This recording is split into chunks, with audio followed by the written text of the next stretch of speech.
నేను ఎంత బెస్ట్ ఇవ్వగలను సినిమాకి అంత ఇచ్చాను. నేను అంటే నా బెస్ట్ ఇచ్చాను. అంటే నేను అంటే అన్నిటికంటే కూడా నేను ఇవ్వలేనిది టైం ఇవ్వలేను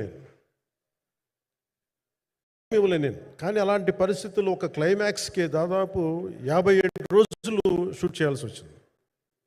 మండు టెండ బాగా ఇట్స్ కైండ్ ఆఫ్ మిడ్ మే అంటే చాలా పిచ్చి ఎండ అన్నమాట. అలాంటి ఎండల్లో చాలా కాలం తర్వాత నాకు మార్షల్ ఆర్ట్స్, నేను ఎప్పుడో నేర్చుకున్న మార్షల్ ఆర్ట్స్, ఒక ఎస్క్రీమా కానీ ఊషు కానీ, నేను నేర్చుకున్న సెల్ఫ్ డిఫెన్స్ టెక్నిక్స్ కానీ, యుఎస్లో నేను ఒక వర్క్షాప్ చేసిన జీత్ కండో ఇవి కానీ, ఇవన్నీ ఈ సినిమాకి నాకు పనికి వచ్చినాయి. నాకు వీళ్ళతో డిఫరెంట్ కొరియోగ్రాఫర్స్తో కూర్చొని ప్రత్యేకించి క్లైమాక్స్ పార్ట్ ఇది అందరికీ ఇన్స్పైర్ చేసింది. మన స్థూలంగా చెప్పాలి అంటే, ఒక క్లుప్తంగా చెప్పాలి అంటే, ఈ సినిమాకి ఇదే ఆయువు పట్టింది. ఈ ఫస్ట్ పార్ట్కి ఎక్కడో కొల్లూరు నుంచి, మన కృష్ణానది తీరం కొల్లూరు, విజయవాడ సమీపంలో ఉన్న కొల్లూరు ప్రాంతం నుంచి దొరికిన ఒక కోహినూరు వజ్రం నుంచి అది ఎటు మన గోల్కొండ రాజుల దాకా వచ్చింది, మన హైదరాబాద్ సుల్తాన్ల దాకా ఎలా వచ్చింది, దీని ట్రావెల్ ఇటు వెళ్ళింది. ఇవన్నీ జరిగినప్పుడు దీని నేపథ్యంలో జరిగే కథ ఇది. ముఖ్యంగా ఈ ఫౌండేషనల్ వర్క్ చేసిన వ్యక్తి క్రిష్ జాగర్లమూడి గారు చాలా హై కాన్సెప్ట్తో పట్టుకొచ్చారు దీన్ని. ఆయనను రత్నం గారి నా దగ్గరికి వచ్చినప్పుడు చాలా బాగా నచ్చి వెంటనే చేశాను. చేసిన తర్వాత ఒక్కొక్కటి కరోనా నిజంగా ఇంపాక్ట్ వచ్చింది. అంటే ఎలా ఉండదంటే, ఎంత హార్డ్గా ఉండదంటే ఇండస్ట్రీ, అది ఎవరిని తప్పు పట్టలేము. ఒకప్పుడు ఆయన వెంట చుట్టిన నిర్మాతలు, ఆయన వెంట తిరిగిన డిస్ట్రిబ్యూటర్స్, హీరోస్, అందరికి అలాంటి వాళ్ళకి ఒక నిర్మాతగా ఆయన తపన పడుతుంటే నాకు అంటే ఆయన కోసం ఖుషి తీస్తున్నప్పుడు కానీ ఆయనతోటి ఎంత సౌకర్యం ఇచ్చారంటే, అసలు మాకు 1 month ముందు ప్రీ ప్రొడక్షన్ అయిపోయి నాకు అంత సౌకర్యాన్ని ఇచ్చారు. నేను కంపోజ్ చేసిన యాక్షన్ సీక్వెన్సెస్ కానీ, ఫైట్స్ కానీ ఖుషీకి నాకు ఆల్రెడీ ఒక 1 month 1.5 month థియేటర్ నాకు ఇచ్చేసి, మన సురేష్ ఎఫెక్ట్స్ థియేటర్ మొత్తం ఇచ్చి నాకు అంత లగ్జరీ ఇచ్చిన వ్యక్తి ఆయన నలిగిపోతుంటే నాకు నిజంగా చాలా బాధేస్తుంది. ఒకసారి it is not about money, it's not about success, it's about standing by whom you trust, who stood for the people and who stood for the industry.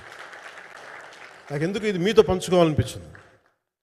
Cinema ఎంత విజయం ఇది నాకు నిజంగా తెలియదు, ఎందుకంటే నేను ఇట్లా అనుకోవచ్చు, ఇంకోలా కానీ ఒక్కటి మటుకు చాలా సిన్సియర్గా చెప్పగలను. Krish came out with very good concept, చాలా హై కాన్సెప్ట్ పట్టుకొచ్చారు. కొంత వ్యక్తిగత కారణాలు, కొన్ని ప్రొఫెషనల్ కారణాలు ఆయన ప్రాజెక్టుకి బయటికి వెళ్ళినా కానీ, దీన్ని ఫౌండేషనల్ వర్క్ చేసిన క్రిష్ గారికి మనస్ఫూర్తిగా నా హృదయపూర్వక ధన్యవాదాలు తెలియజేస్తాను మా అందరి తరఫున. అలాగే తర్వాత స్టెప్ ఇన్ అయింది మన జ్యోతికృష్ణ గారు. ఖుషి సినిమా చేస్తున్నప్పుడు అప్పుడే లండన్ ఈ ఫిల్మ్ మేకింగ్ కోర్స్ చేసి మన డైరెక్షన్లో ఇన్స్టిట్యూట్ అంతేనా డైరెక్షన్ కదా, ఫిల్మ్ మేకింగ్ కోర్స్ చేసి అప్పుడే గ్రాడ్యుయేట్ అయ్యి వచ్చి అప్పటి నుంచి ఉన్నప్పుడు బట్ యాక్చువల్ తనతో మాట్లాడుతుంటే మోస్ట్ సెన్సిబుల్ డైరెక్టర్ అనిపించారు. ఈ ఒక టైంలో ఏమనిపించిందంటే, బయట ఉన్న మాటలు కానీ అసలు సినిమా వస్తుందా లేదా బయటికి అని ఉండేది. కానీ మాకు ఎప్పటికప్పుడు నీరసం పడిపోయినప్పుడల్లా నాకు నీరసం వచ్చేసేది. సినిమా అవుద్దా అవ్వదా అనుకున్నప్పుడల్లా దీనికి ప్రాణవాయువునిచ్చిన వ్యక్తి కీరవాణి గారు. ప్రతిసారి వర్క్ చేసి నేను, ఎందుకంటే సినిమా చివరి దాకా నేను నమ్మను. ఎప్పుడు నేను ఒక సినిమాని నేనేం నమ్ముతాను, చిన్నప్పటి నుంచి వెరీ ఫార్మేటివ్ ఇయర్స్లో నుంచి కూడా ఒక మంచి సినిమా గురించి నువ్వు మాట్లాడక్కర్లా, రిలీజ్ అయితే బాగా లేకపోతే ఎలాగ మాట్లాడక్కర్లా. అందుకే నేను ఎప్పుడు సినిమా క్వాలిటీ మీద దృష్టి పెడతాను తప్ప ఇంక మిగతా వాటి మీద మాట్లాడను. అందుకే నాకు ఎప్పుడు ఈ మాట్లాడటం అనే దాని మీద ఎప్పుడు దృష్టి పెట్టలేం. కానీ ఫస్ట్ టైం ఈ సినిమాకి చాలా అవసరం అనిపించింది. అందుకని ఒక నిర్మాతలు కనుమరుగవుతున్న ఈ సమయంలో ఒక బలమైన సినిమా తీసి ఒడిదుడుకుల్ని తట్టుకోగలిగి ఒక నిర్మాత కనుమరుగవ్వకూడదు.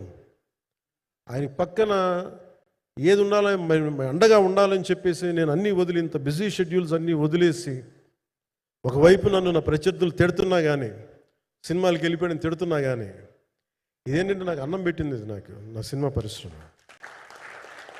అంటే ఇక్కడున్న